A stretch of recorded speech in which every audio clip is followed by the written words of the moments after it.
There was a messaging void that allowed Republicans to brand it as death panels.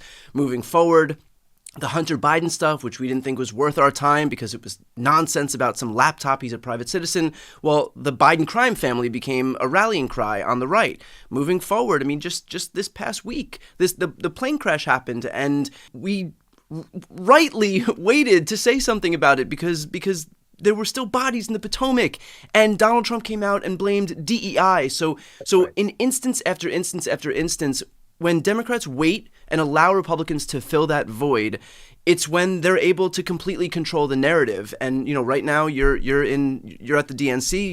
You've got a great opportunity to bring folks in and message. We've got studios there, and I do hope that moving forward we'll see a big sea change there in terms of getting members, getting elected officials and senators out there to immediately own the narrative in a way that we haven't seen before. Well, you're hitting on something that I think is really important here, right? And that's part of the war room, is a real-time messaging operation that responds very quickly, right? Does not allow that space to be filled by Republicans and their misinformation and disinformation operation, right? We talked about this before. Think about after the California wildfire, within hours, not even hours, within minutes, the Republican Party, the conservative movement in this country started orchestrating this completely erroneous conspiracy theory that the reason there is a water shortage is because Gavin Newsom blew up a dam to help save some fish. Of course, that percolated out to mainstream reporters. And what did Governor Newsom have to do all day? As mainstream reporters had him on his heels defending this made-up nonsense and garbage from the Republican Party. So this is the risk. To your point, if we're not actively in real time combating the misinformation, the lies, the garbage from the Republicans, right? We are then on the heels, having to defend ourselves against this crap that's just bullshit. We've got to do a better job as Democrats in responding in real time. And again, I want to be very clear, because I think the mistake we make oftentimes is just chasing Donald Trump down every rabbit hole, right? We don't need to win every battle, right? But we do need, or fight every battle, but we do need to win the war. And that means we have to be very smart. We have to be very strategic, but we cannot allow those spaces of misinformation and disinformation to be uncontested. Messaging aside, we also have a broader brand issue. I think the latest polling showed that about 31% of Americans would support the Democratic Party just as an entity unto itself. How do you begin the work of repairing a deeply damaged Democratic brand?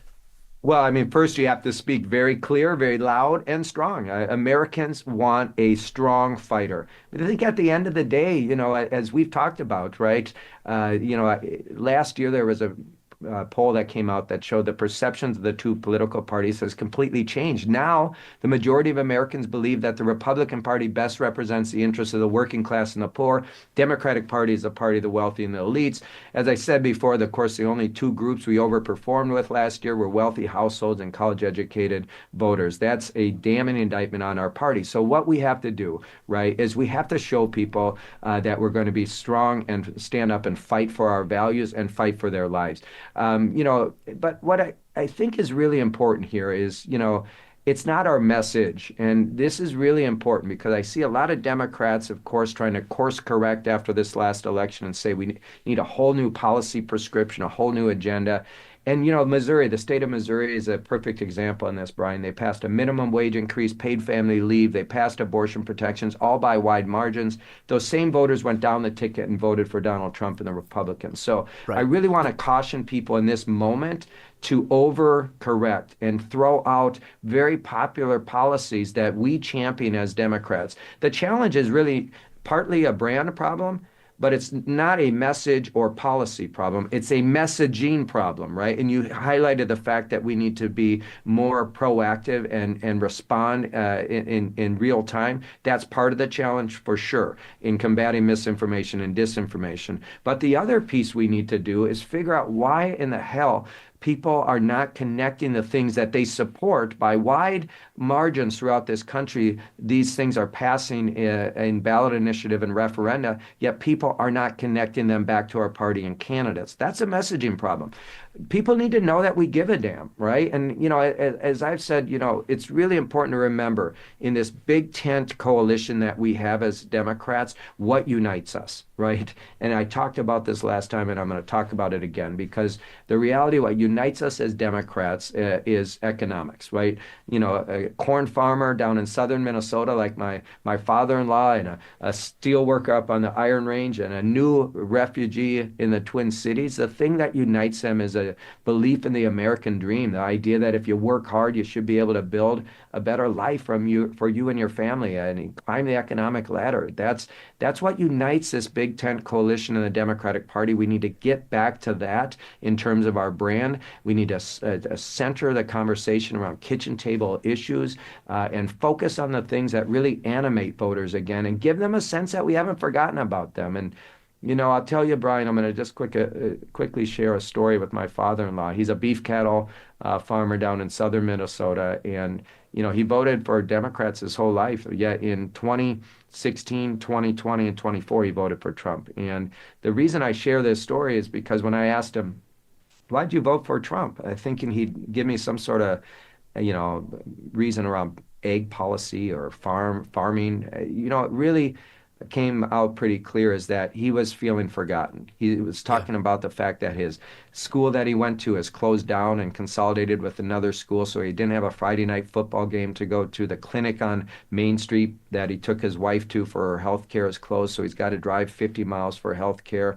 The church that he went to and that I was married in has closed down. So here's this guy, 85 years old, has a knot of anxiety around his future. He should be living carefree. He's on the end of his life, but this guy is worried about his future and his community drying up around him. That's what we have to understand again, right? That politics at the end of the day is very personal for people. It's perceptions and feelings about feeling forgotten and left behind, feeling like no one gives a damn about their lives.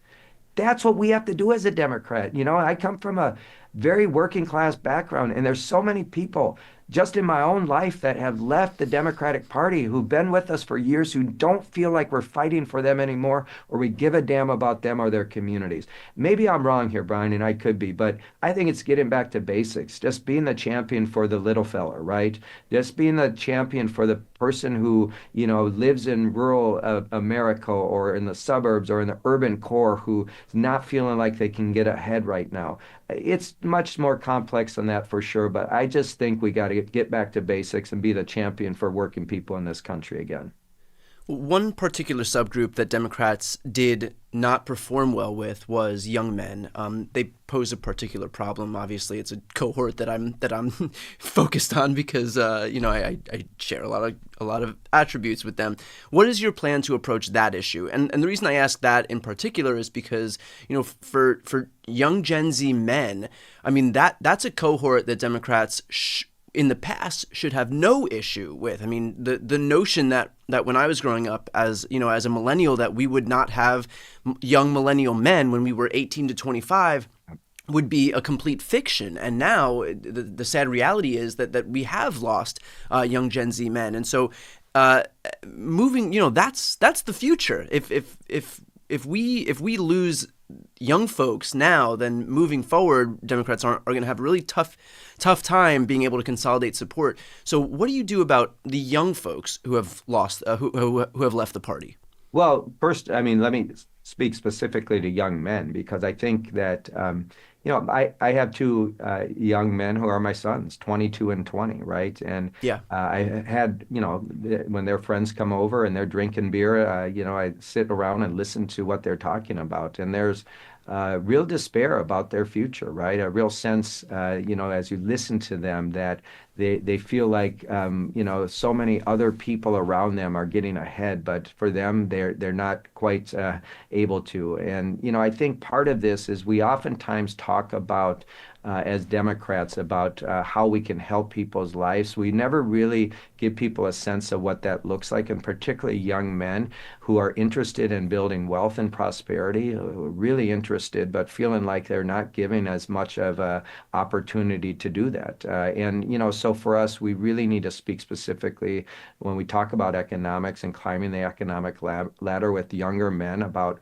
wealth and prosperity and give them a sense on how to build that, right? And Democrats often don't talk about that enough. And I do think that's part of it. The other part is, coming on shows like yours and, getting out.